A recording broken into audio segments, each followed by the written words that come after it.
It's a very different time and a new day as well. A beautiful Friday morning, and it's great to have you join us right here on Voice of the People TV. My name is Afiz Ogunbanjo, and I'll be your host on the show today. I'm standing in for my man, Kizike. He's a big versatile player like Bukayo Saka, and he's out on official duty. But regardless, we've got you covered on everything sports this morning. And wow, we are starting with the slim hopes of the Nigerian Super Eagles qualifying for the World Cup. I mean, for Nigerians out there, some of them still get hopes say we go, but me, I mean, we can't be having our calculators out every year qualifying for the World Cup. But can we still do it? I mean, it's football, anything can happen. And just like every other Nigerian, the hopes are slim, but then we feel that we can be able to do it, starting from the deduction of the points from the South Africans. That is if it's even going to happen, but then anything that happens will keep you locked here on VOP TV on Sports Republic. And we're also not forgetting the upcoming Manchester derby for Sunday. Manchester City against Manchester United. Two bad Manchester teams at this point, because City started like a house on fire. Then they lost 2 games in a row back to back. Manchester United as well. We know Manchester United, but some of their fans still they happy say that they top Manchester City. But then we'll be previewing that very game. Yes, just like I said, the World Cup of the Super Eagles is slipping away, and they found themselves in a challenging position as they aim for a spot in the FIFA World Cup 2026, and with the grim prospect of missing the World Cup for the second consecutive time. We missed in Qatar in 2022, and we just might be missing with an extended format of the World Cup. I mean, 48 teams are contesting for this World Cup in Canada, Mexico, and the US. And it would be somehow if Nigeria do not make it. But we have an extended slot for Africa, and about 9 teams to 10 teams will be qualifying from the African continent. But it would be sad if the giants of Africa, Nigeria, do not make it. And with the qualification process nearing its conclusion during the upcoming international break in October, hope is dwindling among the fans and analysts alike. Historically, the Super Eagles have been a dominant force in African football. Their golden era during the 1990s saw them qualify for 3 consecutive World Cups, showcasing their potential on the international stage. I'm sure a lot of Nigerians out there can remember what we did, in 1994, in 2002, sorry, in 1998 and in 2002. And notable performances include a debut at the 1994 World Cup in the USA, just like I said, 21 years on. I mean, 31 years on, and we might not be making it to USA. It's sad going, but I hope that we really make it there. And yes, in the 1994 World Cup in the USA, where they narrowly lost to Italy in the second round, remember Roberto Baggio doing what he did, and the thrilling matches in France in 1998. However, the trajectory of the team took a downturn after missing the 2006 World Cup. We lost that to Angola. A setback attributed to lackadaisical approach by the Nigerian Football Federation. They do them since. And it's sad again. The team barely managed to secure their spot for the 2010 tournament in South Africa following the intervention of Presidential Task Force. That was also followed by appearance at the 2014 World Cup in Brazil, where the coach, Stephen Keshi, God rest his soul, led his left side lost to dramatic second round match to France, no thanks to their stand down on sharing of bonuses and allowances. Let me pause right there a little bit. This sharing of bonuses and allowances will happen every time. I mean, even if we make it to the World Cup next year in 2026, it will be somehow, because this news keeps rearing its ugly head. And since 2010, we never do anything. Since 2014, I remember 2014 where we were expecting the likes of Sunday Umba, who did well AFCON the previous year. We're expecting him, and we're seeing names. I can't, Uchebo, I remember them Uchebo, they were there then. And we could wonder, where did these names come from? But Stephen Keshi is sad, is not here to explain what really happened there. God continue to rest his soul. In between 2014 and the last Mundial in Russia, the Super Eagles missed 2 African Cup of Nations finals in 2015 in Equatorial Guinea and 2017 in Gabon, until German trainer Gernot Rohr whipped them in line to pick the ticket to the Russia 2018 World Cup. It's this Gernot Rohr that I just mentioned now. It is sad because this guy did our group with Benin Republic, and he go loud if he leads Benin Republic to the World Cup at the expense of Nigeria. A lot of Nigerians are still asking, why was this man sacked? Even me, I'm still asking, why was this man sacked? Why was he let go? Because right now, in fact, our qualification to the World Cup might be depending on him. That's the game against Benin. That I think they will be hosting that in Ivory Coast. They came, okay, we'll be hosting them. Sorry, we lost to them in Ivory Coast 2-1, and now we'll be hosting them. Abeg, get not real. Maybe waiting we do no good, but this time around, abeg, may we go. So Benin fans, in the comment section, they are asking us, abeg now, you guys should allow us make it. But then we are the giants of Africa. We know if we allow now they go. Do you get what I'm saying? And not to forget, our guest will be joining us virtually. That should be Itoan, and we'll be expecting her to hear her very soon. Okay, that will be Cheesy, yes, and we'll be expecting to be with him very soon. Towards the tail end of the Qatar 2022 World Cup campaign, the NFF fired Raw, just like I mentioned, weeks to the African final qualifying playoff tie against the Black Stars of Ghana, who edged Super Eagles to the tickets on away goals rule. We lost our 2022 qualifying ticket to the Jollof Boys. I mean, we had the Jollof Derby. Now we are facing Amapiano Derby. Wetin go sup now, Nigerians? We should be able to make it this time. Amapiano, we know say now originate in South Africa, but now we dey blow am for Africa. So now we suppose go represent Africa. You get what I'm saying? But we never know as it go be. But right now, South Africa looks like they have the edge. Whether they deduct 3 points or not, they look like they have the edge.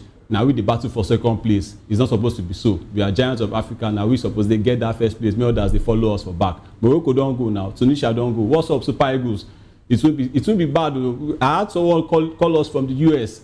He said his house is 15 minutes, to the stadium. He won't go watch. How you go watch them Cape Verde, them South Africa, and if you see your own nation, Nigeria, we have a lot to do. The current qualification campaign for the 2026 World Cup has been nothing short of disastrous. Very, very bad. Frequent changes in coaching staff have unsettled the squad, leading to a poor performance characterized by just 3 points from the first 4 matches. Following a difficult draw against South Africa, the team finds itself in a challenging position, currently ranking 3rd in Group C, and requires significant victories in their remaining matches. Coach Eric Sekuchel remains hopeful. I don't know where that hope they come from, but yeah, coach, you can't be how will I put it now? You can't be less brave, than the people of Nigeria, because some of us we don't already lose hope. But he remains hopeful, insisting that the Super Eagles can still qualify. But the path ahead is filled with obstacles. I mean, our game against Lesotho, who drew us in Nigeria, and our game against Benin Republic, like I mentioned earlier. Their chances depend not just on winning their remaining matches against Lesotho and Benin, but then also against the outcomes against of other teams in the group, most notably South Africa and Benin Republic.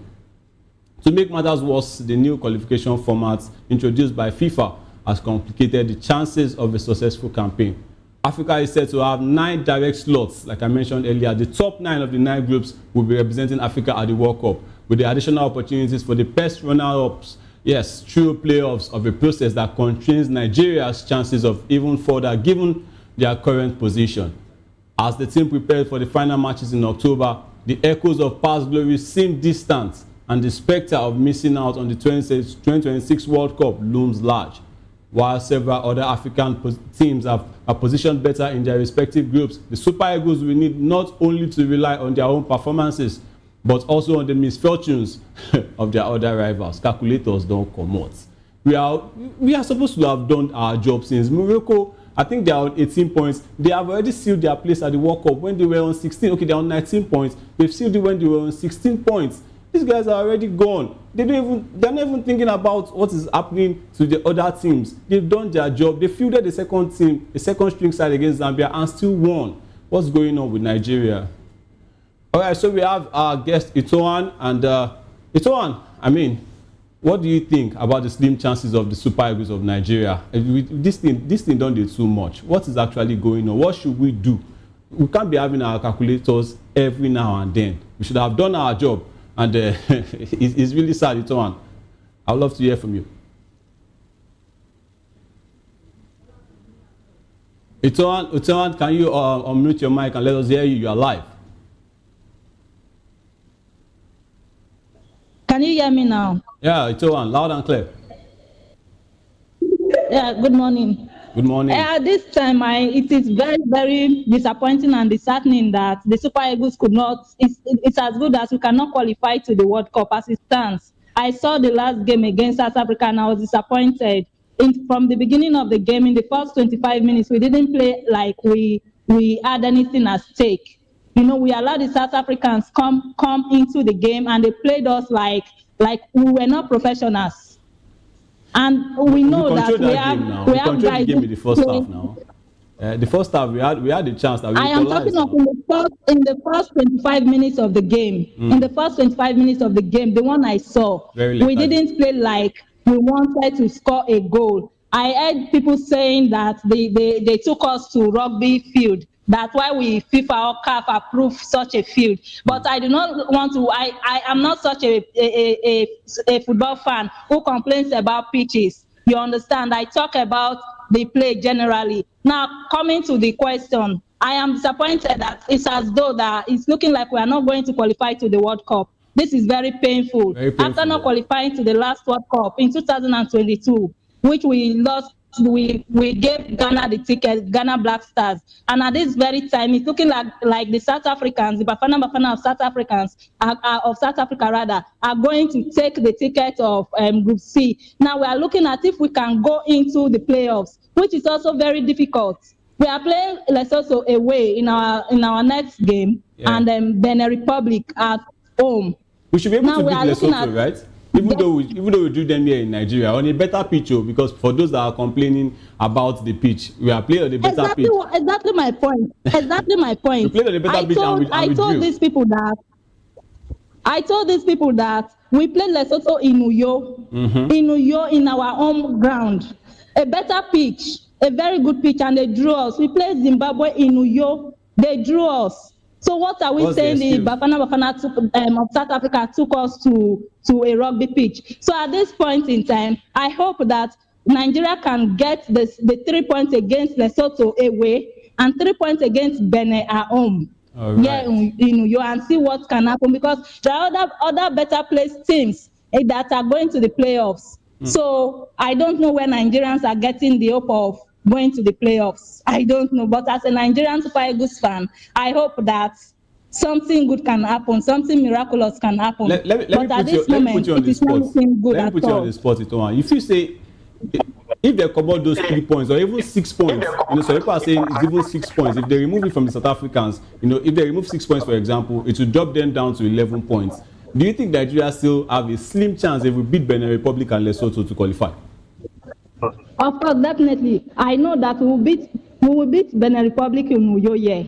Even though they beat us away at Cote d'Ivoire where the game was played, and we are going to beat Lesotho away. So seriously, I don't know what is happening to the 3 points. That is where I am missing the former president of the NFF, what's his name, Amaju Pinnick. Yes. I know that if Amaju Pinnick was there, it would have fought for the 3 points to be deducted from the South Africans' points. You understand? I don't know whether our president right now, Mr. Ibrahim Gusau, whether is so just trying to be a gentleman. I don't understand, because if the Bafana of South Africa rather have gone against the CAF rule or FIFA rule, fielding an ineligible player, Yeah. and that will mean that they will get 3 points deducted from their points. I don't understand what is keeping the football governing body from doing that. I don't understand. But it is sad that we have put ourselves in this situation that we have to start begging FIFA or CAF to deduct 3 points from South Africa so that we can stand. That we can qualify in a group that we should have negotiated since. People will suppose not forget say we even play, because Lesotho, Zimbabwe, Rwanda, they are not rivals on a normal day when things still dey good. I don't understand. I saw the game against Zimbabwe here in Uyo. I saw the mistake that True Second made. To me, I don't like dragging players. I don't like calling out players, because these players are professionals. The same True Second that Nigerians are dragging now. The same True Second was the best player of last year's AFCON rather.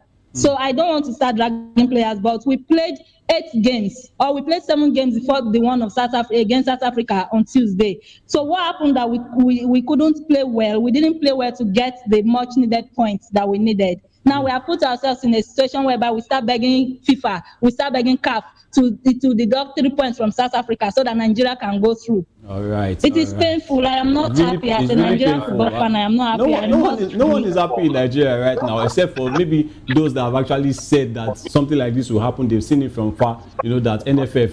I mean, you're not doing your job, and just like my man Jerry said, you know it for exam, right? And you want to pass, you won't get A, pass those we don't even read. I mean, it's not done. I won't take happen. It's not happen. It's a shame, and yeah, all right. It's a shame that the Super Eagles have found themselves on this route, and it would be a bigger shame if Nigeria failed to make it to the 2026 FIFA World Cup at a time almost 10 African teams will be in attendance. A local commentator said during the week. The coming weeks will be crucial for Nigerian football fans. The hope remains that their beloved team can defy the odds and claw their way back into contention for the World Cup. And even if we get to the World Cup, you think say we fit do pass wetin we dey do in the previous editions? Can we even get to the quarter-final, or can we even beat Morocco and get to the final of the World Cup with the way things are playing out in Nigeria? Morocco are beatable. You will agree with me that we have good players in our fold. I don't see any African team that Nigeria will not beat at this point in time. But it's not looking likely. We know they beat them now. Shebi we don't dey play, so we know if we beat Lesotho, we know if we beat Zimbabwe. So wetin go dey happen? I mean, I don't understand wetin happen wey be say we no fit beat Lesotho and Zimbabwe, but I feel say if we go fit get the World Cup ticket, wey dey very hard now, I feel say we go fit do well for the World Cup. Yes, we can. We have Osimhen, we have Ademola Lookman, the best player in Africa. Back to back. So we can do it. I know. I am not saying Nigeria will win the World Cup now, but I am saying we can do better. We can do well if we can get to the World Cup. But the thing is that we have not even got to the World Cup, right? I'm now saying that even if we do, with the mess of NFF, with the mess of Ibrahim Gusso, look at the way they brought out statements, putting their players under the bus, the regular issue of say bonuses, money no reach where it's supposed to reach, the players don't get money. That motivation of say they want to do something at the World Cup, even if we get there, do you think that okay, if we scrape through, do you think the players will be like, okay, we don't scrape through now, let's put all the mess of all the money issues aside and let's try to qualify, let's try to do well, let's try to bring appeal to Nigerians, to let them watch that okay, this country can still do anything? Do you think that will be on the minds of the players even if they get there, or this mess will still rear its ugly head when we get to USA, if we get to USA? No, I know that Nigerians are people who fight, who have this fighting spirit. No matter what is happening at home in the NFF with the players, I want to believe that if they can get to the World Cup, they will put all those things aside and play as the Nigerians that they are, with the fighting spirit. But first of all, before I forget, let me talk about the statement that was allegedly released by the NFF. That to me is a very unprofessional statement. And I would like call it statement on match report. And I must say that the NFF or the person who released that statement, blaming a professional player as Siri Desas, should apologize to him as a matter of urgency, should apologize to him. No, you don't bring out your players for blame. You don't single out players for blame. We will recall that was almost exactly what happened, that Victor Osimhen went on Instagram Live last year to talk to Coach Finidi Job, which anyhow. To me, I feel that I am still... And we are still calling him to come and play because we are Osimhen and vibes. Feel that Victor Osimhen shouldn't have done that. But again, when singling out players for blame, it is very wrong. It is very wrong. How do they want Siri Desas to be feeling at the moment? This is a player who was scoring goals for Rangers. In the past season. He performed for Feyenoord. He was in the Belgian league. He was scoring goals. So what are we saying? They say it's not used to African football. Why do you use a statement blaming him? That's not what normal Nigerian fans supposed to do. Now what we Nigerian fans supposed to do. Yes, I'm with you, Tom. Midfielders not give am ball. I know say suppose hustle, but statement from the NFF blaming him for what? When you bring out your players start blaming them, what do you expect fans to do? This is a time of that everybody is on social media. You don't blame your players that way. It is Absolutely. very, very unprofessional. Very, very I feel sad. unprofessional. Very unprofessional. And they came out to, to debunk that statement. They said it wasn't authorized, but then you and I know say NFF know wetin they do. Because if Nigerians don't actually talk, say, okay, we already accept it was bad, we shouldn't have started him. Ekong as well shouldn't have started. We enjoyed the partnership between Calvin Bassey and Benjamin Frederick. We enjoyed that partnership. Ekong no suppose dey, even though he's the captain. If Nigerians had accepted that statement like that statement will have stayed on. It go fly like that, but then because the Nigerians throw am back to them, say wetin na me, how will you put your players under the bus? Even if you are Siridesas right now, you don't if they invite you come out next let's say qualifier or friendly or whatever, and if they give you any call up, will you come? See, if I be Siridesas, yes, I go honor any other call up based on say I be Nigerian and the Nigerian spirit in me. You understand? It is an honor to serve the country because we get plenty footballers for the country, but calling you up to come and rep the green and white colors of the country, now something of joy. But if I be Siridesas, I go dey feel bad at the moment, even though say I go still honor future call up, but I'll be feeling bad. I can imagine what he's feeling right now. I understand. All right. So former Super Eagles captain Mikel Obi has said the board of the Nigerian Football Federation (NFF) should resign if the country fails to qualify for the 2026 FIFA World Cup coming up in the USA, Canada, and Mexico. Speaking on the Obi-Wan podcast on Thursday, the ex-Chelsea midfielder warned that missing the tournament for a second time running will be devastating for Nigerians. I mean, we don't turn Chile small. Mikel said, I feel for the people of my country. I feel for the people in Nigeria because they are going to be devastated right now. For the second time running, we are not going to qualify for the World Cup. Does anything change if you don't? Oh man, it has to. It really has to. And trust me, Mikel, I am with you. It really has to. Mikel stressed that accountability must start at the top, insisting that those in charge of Nigerian football cannot remain in office if the Eagles fall short again. If we don't make it to the World Cup, I just think the whole board of the NFF needs to go. Twice in a row we don't qualify. Something is wrong. A drastic change has to be done. The former Eagles skipper, he actually won the Nations Cup with us in 2013. So what he's saying is actually, is valid. The former Super Eagles skipper argued that Nigeria, with its footballing pedigree, should not struggle to feature on the world stage. He said we are the biggest footballing country in Africa. Itoan, there is a lot of sense in what Mikel Obi is saying. He says a lot, especially on his podcast. But then, don't you think there's a lot of sense in what we are saying? Twice now, we don't turn Chile, like I said. Chile and Italy. These are big footballing teams, and they are not even making it to the World Cup anymore. Or making it to the World Cup is at risk. Nigeria will be saying we went to 3 consecutive World Cups. Now we are at the risk of missing 2 in a row. Don't you think what Mikel just said is actually making a lot of sense? It's one. Yes, I understand Mikel Obi's plight. We are a footballing nation, not going to 2 consecutive World Cups. It no make sense. So I understand his plight. But one thing I want Mikel Obi to remember is that he's talking about Nigeria, an African country. Do we actually resign in Nigeria, in Africa? We don't resign in Africa. That's a big question. We don't. No, we don't. They resign. Though. We could just hear say something change. We know they know who they responsible of the change. We know they even know. We just happen. I mean, we know they resign for here. That's true. So, they recycle.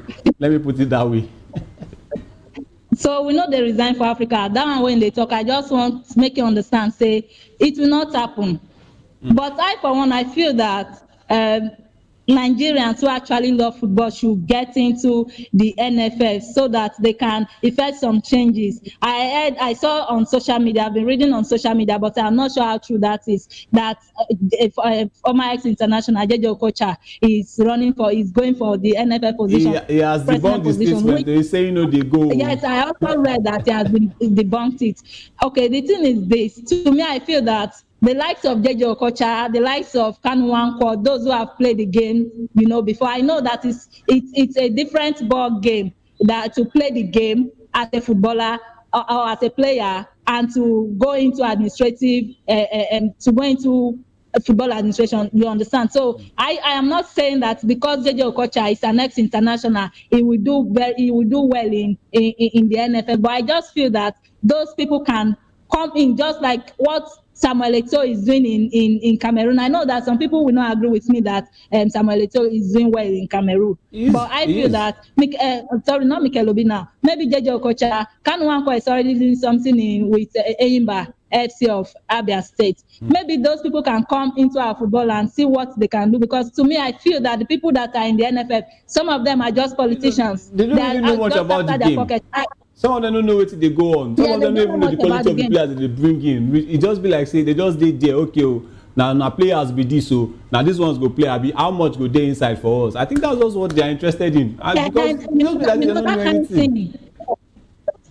So that kind of thing. So I feel say make people wait really love our football, make them go there, so that we go they see better things for inside our football. So to an extent, I want to agree with Mikel Obi, but I just want him to understand that nobody will resign. Okay, Mikel also criticized the atmosphere around the national team, saying players were not being given the right motivation or conducive environment whenever they return home for international duty. I want to ask this question. I want to pause. Mikel, I beg, pause for there. What do you mean that the players were not being given the right motivation or conducive environment? What else do you want them to provide for them? I mean, you don't know what they are at stake as when they come say this is what you want to come and play for. So don't come and say, well, okay, what's the right motivation or conducive environment? Itoa, what do you think is the right motivation or conducive environment whenever these players come home to play for us? I don't know. Maybe we should ask the audience. Or the viewers. I don't know. These players are not giving the right motivation. Why will not be saying as far Falcons players will they talk about, or Flamingos or Falconets? These players know what is at stake. So all those talk of they are not giving the right motivation, I don't want to even enter that matter like this. We did not get it right from the beginning of the qualifiers. We reached the stage of playing South Africa. We still also did not get it right. So all those excuses, I don't even like excuses. I don't like excuses. As things don't be like this, no forget about excuses and still waiting whether we go fit by chance enter inside the playoff. That's what we should be talking about now.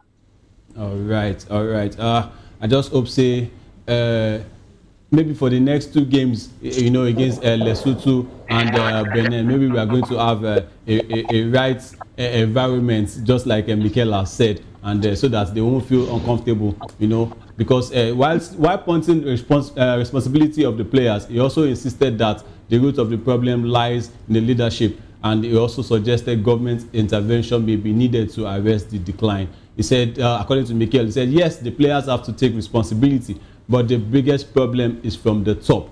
If the government wants to get involved, they have to get involved because it's not acceptable. All right, so from the we have a lot going on in the comment section right now, and a lot of people are talking. And we want to hear from you. All right. We have Olubenga Bamidele. He said 19, 18, 16, 15 points. Even if Cameroon is down, the four best second team are going to win at least a game. We can only help Benin Republic by losing to them in Uyo. He also continued by saying firing well is not the problem. Going forward, NFF should find players that have character on the field that can be camped for a full 1 week before a game, no matter what the clubs or league they are playing in. Shey na the NFF will be say it took them how many months to get a manager for the Super Eagles. Shey na them. Now them what they get quality of players. People wey we see they feel say they don't even know the quality of players wey dem get. Shey na them one dey help us dey scout. They help us dey find the players that really want to play. I mean, we are still calling Jollof boys at this point, and we have a running league. Wetin dey happen? Are you trying to tell me that the players in the NPFL, in the NLL themselves, cannot even do what these Jollof boys are doing? I mean, Kagbo Wadinomoro said you can help them however you like. I think it was replying to Olubenga there. He said you can help them however you like. South Africa will win their remaining 2 games, and trust me, I think they will, because they will be playing at home as well. Also, I think the conversation in the comment section is between Kagbo right now and Olubenga Bamidele, because he said Bamidele told him that while your country has qualified now, he said if Nigeria help Benin Republic, then what makes you think Zimbabwe won't do the same for SA? I want to clear something on that Zimbabwe and South Africa. A lot of people are saying Zimbabwe say that they played their own games on South Africa. They actually played against Nigeria in Rwanda, and they played against us in Rwanda, and we didn't win. So what are we saying? Benin Republic also played us in Ivory Coast, where they beat us, and South Africa went there to beat them. So this is not even about a country helping another country. This is about Nigeria not doing their job when they're supposed to do them. And we are still waiting for more comments from you, the viewers. Do you think that what Mikel has actually said, about the environment, not being provided to the Super Eagles, to the players that are coming to play, do you think he's actually right on that? I would love to hear from the viewers in the comment section. And also, let's move on. And the Secretary General of the Nigeria Football Federation, NFF, Dr. Mohammed Sanusi, has disowned the press statement from the Federation's Communication Department that blames Super Eagles stars Siri Desas and William Troost-Ekong for Nigeria's failure to beat South Africa in Tuesday's FIFA World Cup qualifier. The Super Eagles were held to a 1-1 draw by Bafana in Bloemfontein, a result that left Nigeria's chances of qualifying for the 2026 World Cup hanging in the balance. Troost-Ekong, the team's captain, was unfortunate to score an own goal, while Desas was accused of underwhelming performance in the NFF Communication Department's release. The controversial statement faulted Desas for being sluggish and suggested that he should not have made the team, while blaming Ekong for the own goal. I mean, NFF. This now waiting we Nigerians don't know. You understand? So you putting it out and you are now coming to debunk it. They are saying that it's not the, you didn't authorize the statements. I mean, come on now. If you don't buy that news, you now go let them fly. So NFF now know what they do. But moving on. However, Sanusi clarified on Wednesday that the release did not present the official position of the federation. What's in our official position? It's like you are trying to just make Nigerians feel good. Okay, now the people will cause now the draw be this so, but then we know we watch the game. Why every chair will put the players there? Why would I not blame them? Why are you blaming players like this? I mean, come on. We all know NFF. I mean, that's why a lot of us are actually clamoring for you guys that this is the end of it. Somebody should have been sacked. Someone should have resigned, even though we know, just like Itohan said, we know say nobody they resign for Nigeria. But at the same time, person supposed don't be held accountable for things like this. It's not done. You are not supposed to be throwing your players under the bus. If that Troost-Ekong now, you can wonder how they will be feeling. Do they want to come and even represent Nigeria in the future? I don't think so. So Sanusi said, in the words of Mohammed Sanusi, he said, I saw the release just like everyone else did. Nobody in the federation is happy with it. The NFF did not authorize that statement. We have great respect for all the players. Blaming an individual for a team result is unfair. So what happened? What's next? That's what we want to know. Sanusi stressed that the South Africa match should be viewed as a collective effort, insisting that the federation would not support attempts to scapegoat any player. It described the criticism of Troost-Ekong as unjust, recalling that the defender was named the most valuable player at the 2023 Africa Cup of Nations in Cote d'Ivoire. It was an unfortunate own goal, he said. Anyone who knows football understands that such things happen, while confirming that internal disciplinary measures will be taken over the unauthorized release. Wetin be the disciplinary measure? We want to know, as you have made the statement public, we also want to know the disciplinary measures public. We want to make it public so that we can see who is responsible and what's going to happen to them. Because trust me, it is embarrassing and it's really bad. It's a stain on the NFF, and they should really do a lot to clean that stain, because Nigerians are actually still watching. We are watching. We want to know what they do.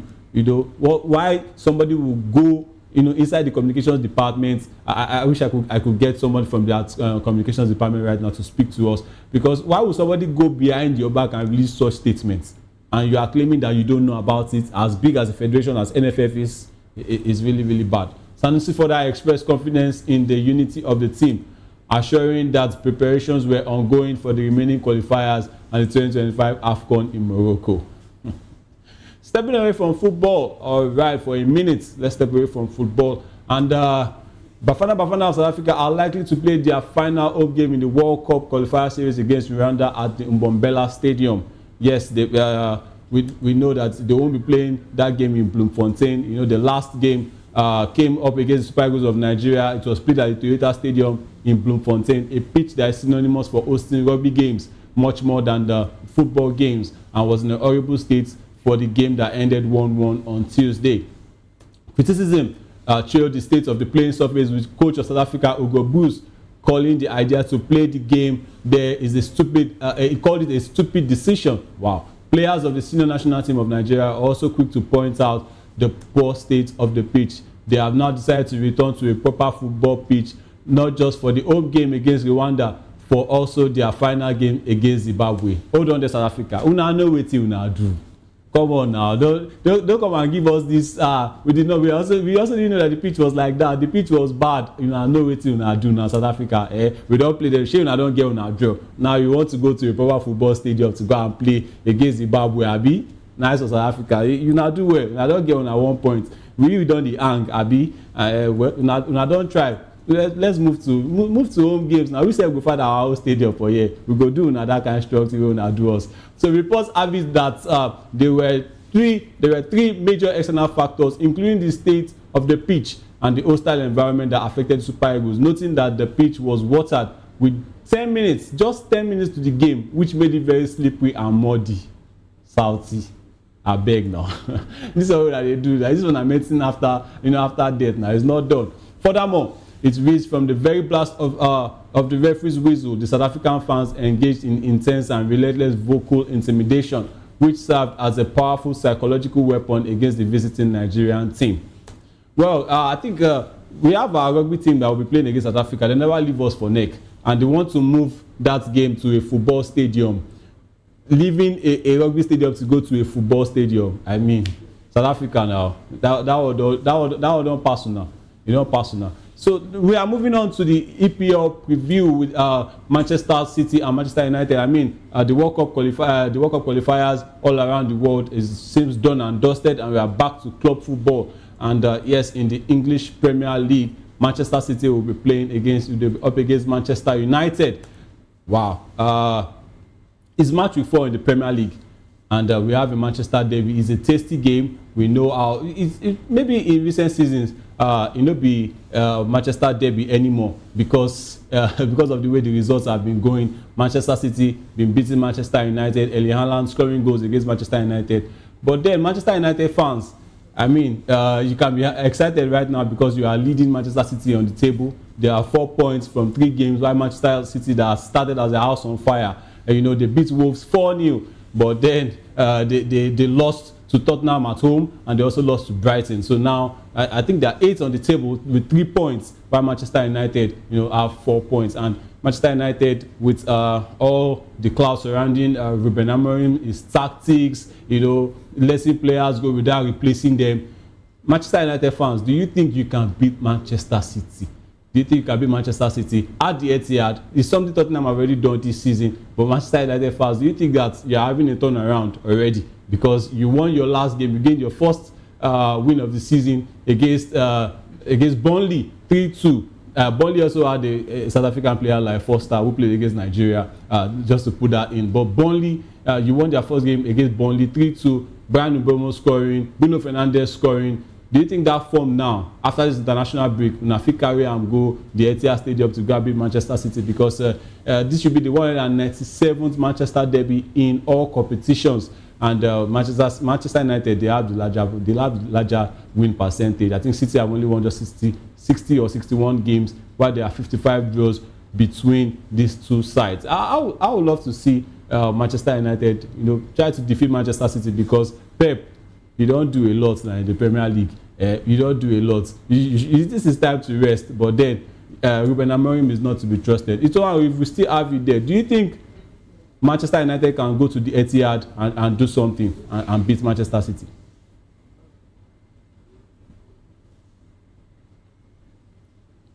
All right. I don't think Itoan is still with us, but let's move on. Let's move on with Cheesy.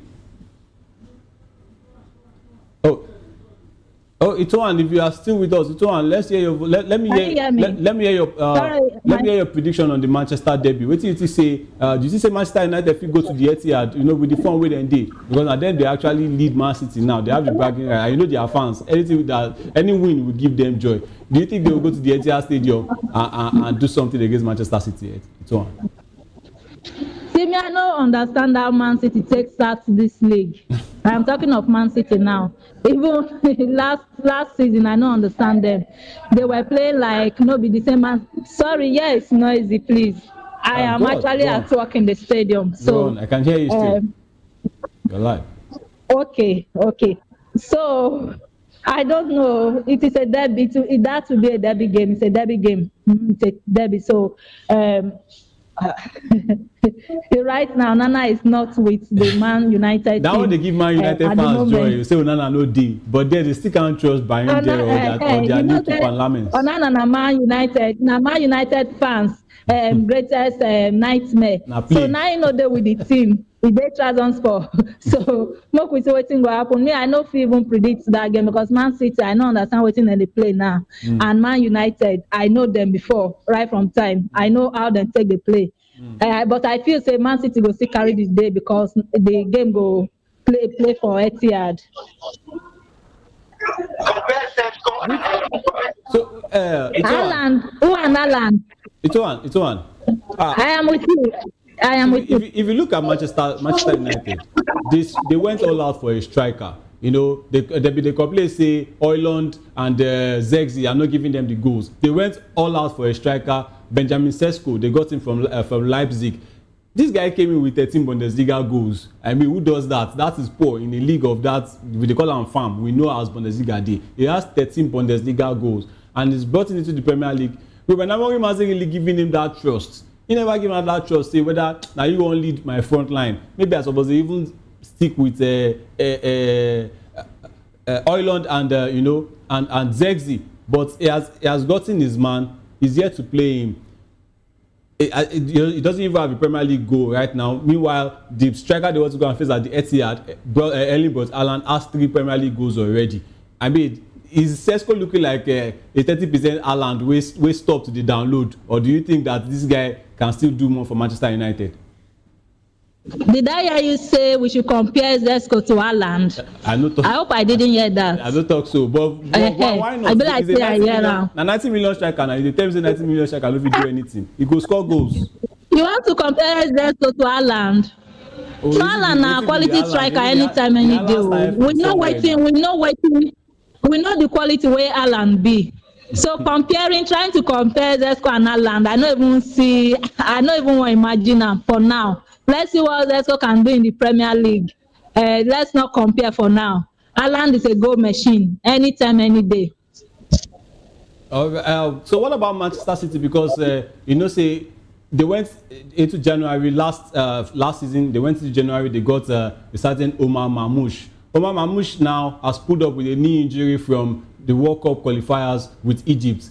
Do you think it will affect Manchester City, performance, or then it seems that they have the squad depth too much because they don't really need a certain Mamouche? It just be like a second choice striker. But do you think that his injury will impact either his place or Manchester City's performance?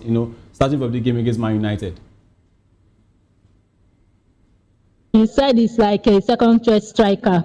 I don't really see his injury really affecting the Man City squad or Man City as a team. But this is not me saying that Omar Mamouche is not a good player. But I think that the team already has a good squad. So let's just wish him quick recovery from the injury that he sustained. All right.